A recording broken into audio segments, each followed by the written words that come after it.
بسم اللہ الرحمن الرحیم۔ اللہ کے نام سے شروع جو بہت ہی مہربان اور رحمان ہے۔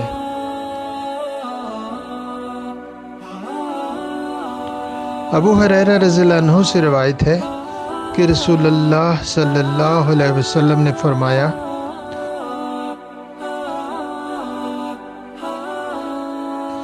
جو کوئی باتوں کو گمانا اس لیے سیکھے کہ اس سے آدمیوں یا لوگوں کے دلوں کو حق بات سے پھیر کر اپنی طرف مائل کر لے،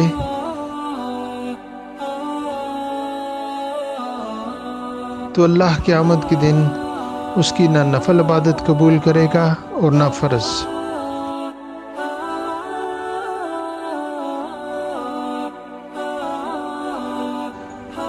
سنن نبی داؤد حدیث نمبر 5006 باب نمبر 43۔